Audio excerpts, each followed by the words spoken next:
महाराष्ट्र के housing minister Mumbra कलवा के MLA Jitendra Awhad ने रेलवे को दी धमकी। कहा, रेती बंदर पर पैदल पुल फ्लाईओवर ब्रिज नहीं बनेगा तो 5वीं और 6ठी लाइन का काम नहीं होने देंगे। देखें ये रिपोर्ट।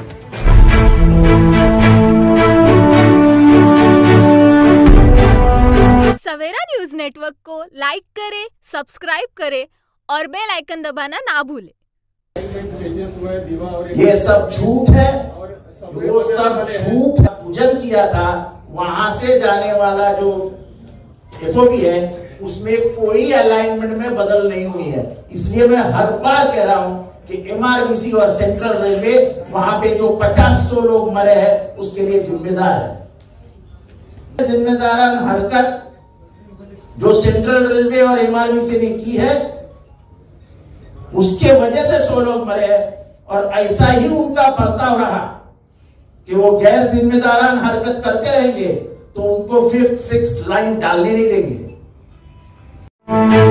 सवेरा न्यूज नेटवर्क को लाइक करें, सब्सक्राइब करें और बेल आइकन दबाना ना भूलें।